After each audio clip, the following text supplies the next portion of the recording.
guys? This is Devin. And this is Mark. And we want to thank you guys so much for stopping by our new weekly podcast called Vibe LA. So this is kind of going to be a weekly breakdown on everything happening across Los Angeles. You know, we're going to be covering a gamut of things from nightlife to sports to entertainment to music, fashion, culture, real estate. So basically, for this episode, we're going to be kicking it off covering what went down on New Year's Eve, the 4 a.m. rule, new spots around town, and how LA is hitting the rooftops. Let's go. We made it, guys. We passed Christmas, Hanukkah. It's all behind us now. The new year, 2018. Mark, what went down on your New Year's Eve, actually?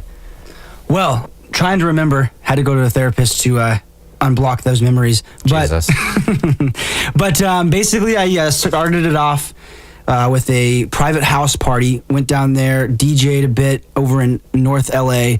It was absolutely crazy. Private catering food. We had mermaids running around with champagne. It was insane. Yeah, I actually got to DJ for it, which was really fun. Got to play a lot of new music, and everyone was turning it up. Sounds like a blast, man. Yeah, well, actually, Devin was there. I was. Why don't you go ahead and share your experience, Devin? I was going to let you cover it, but no, it was awesome. I mean, we had a lot of fun, just, little area in North LA. Actually, right after that, I had to head to another house party and stop by EP and LP for their masquerade, which was absolutely amazing. But yeah, Mark totally killed it there. Had a lot of fun. It was good to be around, all of our good friends and family and just bringing in the new year. Yeah, absolutely. And then after that, I jetted down to the festival Countdown in San Bernardino. Got to see an awesome amount of DJs, and it was a lot of great energy. It was pretty crazy, actually. Got to see the Countdown there. It was a lot of fun. And you had a late night, man. Wasn't one of your goals this year to wake up early in the new year? Yeah, well, starting on the 2nd. Well, no, I know. That's so funny. It's like it happens all the time. We're all talking about, what we're going to be doing in the new year, how we're going to, be brand new people, new year, new me, waking up early, exercising in the morning. And we always start off, or at least some of us, start off the year partying the night before, waking up a little bit late, rolling into bed or rolling into work a little bit late. Sounds like Devin's still asleep. Yeah, I don't want to talk about it. No, but it's crazy. I mean, it's, I think we all start on the 2nd, the 3rd. It's okay. We need a little bit of a transition there. It takes some time getting used to. But I mean, what about you, man? What are your big goals for the new year? Big goals for the new year are to stay on my fitness game, make sure I continue to go to the gym. I like to go at least 5 times a week. If you look good, you feel good. If you feel good, you perform well, and success follows. What about you? Actually, a lot of similar things. I want to wake up a lot earlier. I'm routinely waking up at around 6 a.m. Want to try shooting. This sounds scary, but around 4:30.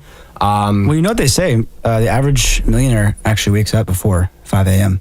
That is very true. I heard Tim Cook actually wakes up, I think it was around 4:30 in the morning. Yeah, he starts off his day, knocks out a few emails from the night before, and it's crazy. People around the office, they're just shocked that he's getting back to them so early, middle of the night. So when they're just going to bed. Exactly. He doesn't tell them, or they don't tell him that. And another goal is to close at least 12 transactions in real estate. Devin and I are both realtors, and we have a great year ahead of us. We hit it hard in the fall and the winter so that whenever the spring and summer come, we're ready to roll. Ready to rock and roll. Give me another one. Give me another resolution for these viewers. Dude, all right. I've been really into reading lately, so, I've kind of tuned back a little bit on the late night Netflix binges. As much as I love Stranger Things, I gotta kind of reshift my focus a little bit. I want to knock out 24 books in the new year, so I think it's doable. It's a little bit of a challenge, but I think I'm going to be able to do it. Just cut back on the TV a little bit, and yeah. Nice. Very good. Very good. Excellent. Cool, man. Speaking of nightlife and staying out late, waking up early, what do you think about LA's new 4 a.m. rule? There's been a lot of buzz about it. It was happening. It's not happening. It's happening. What's going on? Tell us a bit more about that, Devin. Yeah, definitely, man. So actually earlier this year, I have this newsletter that I send out to a lot of my clients and friends, family, just kind of updating them on everything going on in LA. You can actually register for that if you want to at devonnorjean.com. And it's basically, so I've been following this for a while. This is actually the 3rd or 4th time this has been proposed. It's kind of crazy to think that in Los Angeles, one of the biggest metropolitan areas in the United States, we are kind of, hindered a little bit with regards to nightlife and, everything going on after dark. I mean, you look at some other big cities, New York, I believe Miami also. You can't forget about Miami. Yeah, I mean, it's Vegas. Vegas, yeah, it's 4 a.m. And I mean, I don't know if the 2 a.m. thing's just kind of a remnant of the past, but I mean, in today's kind of modern world, it, quite frankly, to me, I mean, it seems a little bit arbitrary. And, some of our local government actually agrees with me. It's been interesting. I've been following this. So what happened was back early in 2017, Scott Wiener and the rest of the, California legislature, they put together, or Senate at least, they put together a proposal to basically extend nightlife hours into 4 a.m. So what that would do is it basically allow local districts and, on a city level, basically, allowing them to keep the bars open as late as they want to. Not necessarily saying they have to, but, they give authorization for certain bar owners, if they wanted to stay open a little bit later. I mean, what's also great too is promoters and events can be held at legitimate places rather than illegal places to accommodate those, so to speak, the majority of people who want to go out and enjoy themselves, aka party, until 4 a.m. Yeah, and I mean, Mark, so like a lot of the issue in the past couple months at least has been a lot of Hollywood Hills parties in the hills, and the neighbors obviously don't like it. It's causing a lot of like stress on the local police force. They got to stay out. They got a lot more responsibility now dealing with drunk drivers on the road. It kind of becomes a mess. So I mean, if they were to basically formalize that a little bit more and allow shift the focus on staying at the bars, cut back a little bit on the binge drinking, so everybody doesn't feel rushed to get as, intoxicated as possible by before the 2 a.m. Yeah, exactly. Yeah. They have a little bit more time to relax, just kind of enjoy their night, and then, obviously make safer decisions towards the end of the night. So what's interesting is, this is the furthest it's ever gotten. Like I said, it's been proposed a few times in the past, but it was interesting to see that it was actually shut down right at the end. I know this is, something that a lot of us would be for. Some of us may be against. I mean, obviously, we're going to have some advocates on both sides of the equation. But basically what Scott Wiener is trying to do is towards the beginning of 2018, he's going to basically put together a pilot program version of what was called the Local Act, LOCAL, to focus on 6 little city areas to basically pilot this new proposal and see, how it pans out, if it works, if it doesn't work. And then, however it turns out, if it's beneficial for the local economy, for, nightlife, for, the local community, they can decide to extend it, and it may actually, gain some following in 2018, possibly 2019. Hey, look, if they can legalize pot, they can probably extend the hours from 2 to 4. Very true. So the target cities right now are looking to be San Fran, Oakland, Sacramento, LA, Long Beach, and West Hollywood. So I'm excited to see what would happen. I mean, we kind of need this. Absolutely. And, the more support we get, I'm definitely going to vote for it. The more chances are that it'll be passed. So kind of moving forward, if the 4 a.m. rule is extended from 2 to 4, what are a couple of places that you would like to go to enjoy that new feature? Definitely. Well, I think it actually, throws in a fun kind of thing there. Basically, if it was open to 4 a.m., it would give local bars, local restaurants, local entertainment venues an opportunity to gain more traffic and, bring in additional revenue. I think that would help on a local level, but it would also help, in a lot of other ways. So I think there's going to be a big push for, new development in the area, especially on the nightlife scape. There's actually a couple bars in particular, a lot, interestingly enough, are rooftop style bars that are looking to come up on the slate in 2018. I mean, we have in 2018, 2019, 2020, there's a few ones coming on. We have a new W opening up downtown. There's talks about that. There's a new club basically that's going to be taking over. Actually, it's an interesting one at the Redbury Hotel in Hollywood that got picked up earlier this year. So it's going to be fun. I'm just reading this right now. Basically, it'd be a venue for private parties, co-working, dining. It's going to be a huge entertainment space. And I mean, interestingly enough, like I said, it's on the roof. And what's great too is that, they have restaurants, they have tacos, they have bars and whatnot underneath. But then on top, for the rooftop, it's not your traditional single rooftop party venue. It's going to be a bridge between one rooftop to the next rooftop of the same building. So you're going to have, versatility and ability to travel from one spot to the next on a rooftop, which I mean, I've never seen that here in LA. Exactly. I mean, there's nothing that's been done at this scale. So this place is going to be called the Hospital Club. It's kind of a Soho House-like establishment, but it's going to be kind of exciting to see what happens. And I mean, this is not the first rooftop bar. Hollywood's kind of on fire right now with regards to this. You have the new Highlight Room that just kicked off earlier this year at the Dream Hotel. I mean, that's been getting a lot of attention, especially on Instagram, social media. People are loving it. I mean, like I said, there's a couple new spots downtown that have opened. I mean, we've had some of the downtown spots for a while now. The rooftop of the Ace Hotel, the Standard, but there's a few new ones as well. I was actually just at one a few weeks ago that I definitely recommend. It's called the Broken Shaker. So this is kind of it's basically a Miami export from the Freehand Hotel. It's trying to, kind of combine the South Beach vibes with what's going on in LA culture. So it's got a super eclectic feel, a lot of custom, fun drinks that they have there. There's a nice, cool pool top up top as well. And they actually do a lot of initiatives to kind of partner up with different charities and different, do-good foundations to raise money for different communities. So I think that's pretty cool as well. What do you think about that, man? No, I think that's awesome. And actually, I got the chance to go down there with Devon. He dragged me out, and actually to do that. I actually had a lot of fun down there. I mean, I love the city vibes.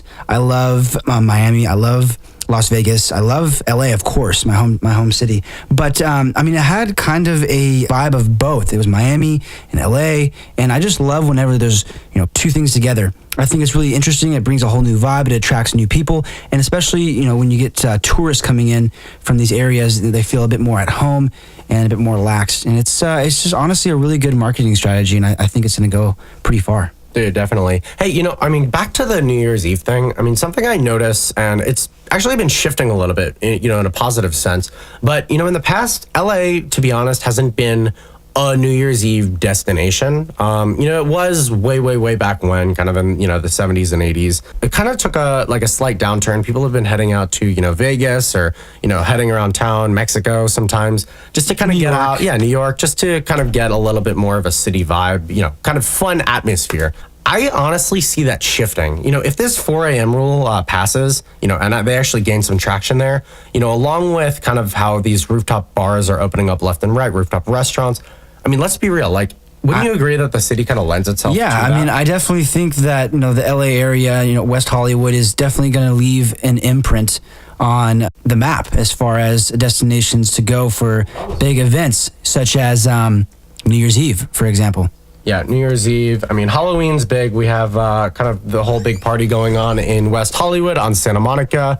But, I mean, I think we're going to get a lot more traction in the entertainment sector and tourism sector as well with a lot of these new pushes. So I'm completely honest. I'm going to say I'm excited for all these new changes. And, dude, I think it's going to be a kind of a clean, exciting future ahead. I'm super excited. It's going to be a great time. Yeah, so another actually interesting thing I read the other day, Uber, believe it or not, they a while back, I know there's been kind of a little bit of a balance between Uber and Lyft. Some people have their preferences. I saw on the news about a year ago that Uber was planning on launching a flying Uber kind of experience, for kind of a flying car thing in Dubai. Actually, then a couple months ago, I heard that they were looking to bring the program to Los Angeles in about 2020. What do you think about that, man? Yeah, no, I was reading up on that. I think it's absolutely insane. Crazy, right? I mean, it's awesome. I would just love to order an Uber and then literally be flying. Why not? That sounds insane. But were they talking I feel like when we were growing up, our parents were telling us, oh my God, when we were kids, we were watching the Jetsons. They're talking about flying cars. This is in their lifetime. This is in our life. This is going to be crazy. So, well, I hope my parents can even use the Uber app because they're a little old school. They're going to be looking for it in the yellow pages. Very true. But yeah, I was reading up that Boeing, Airbus, and Kitty Hawk have all been developing these cars. I guess flying cars. Partnership, yeah. Yeah, and there's a lot of companies trying to get on this.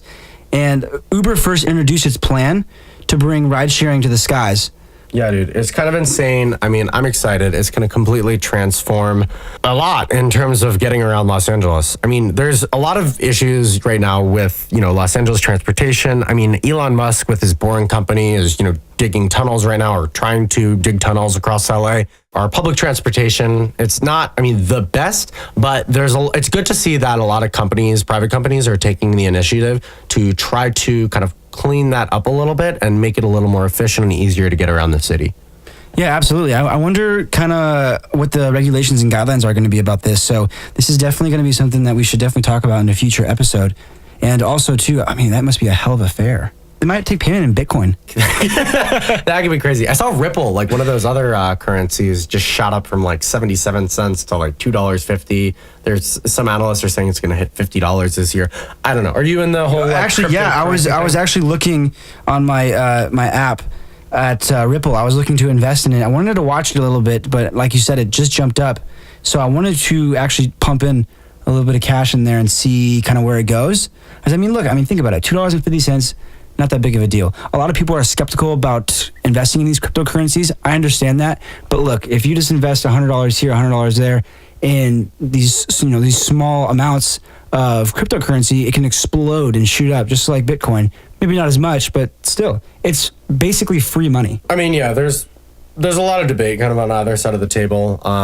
We don't know kind of where it's going. There's a lot of dispute with regards to kind of what supports it and, if it's going to be a legitimate thing in the future. I mean, I would just say, personally, I do invest a little bit. I would say it is a long-term hold, invest responsibly, and, kind of just understand it's not something that, you may have good returns on in the beginning. It's definitely something that you invest kind of just that spare money laying around if you have any. But yeah, I wouldn't, put anything on the line. Don't like refinance your house to do anything like that. Some people are doing that. It's crazy. I saw, and was it in Los Angeles? There was someone who sold their house and they made it payable to Bitcoin. They got their payment in Bitcoin. That's crazy, man. We have a lot more to share with you guys. We're definitely going to be keeping you guys posted on everything with regards to the new 4 a.m. rule in Los Angeles, should it get approved in 2018. And we'll definitely, keep checking in on new spots too. New spots, flying Uber. And yeah, we got some fun stuff to share with you guys in the future. So be sure to check in on a weekly basis. It's going to be a 22-minute podcast. Check it out in the car, on the way to work, while you're in traffic. Try to make that ride a little bit more enjoyable. All right, guys. 5 LA. Stepping out. Thanks so much, guys.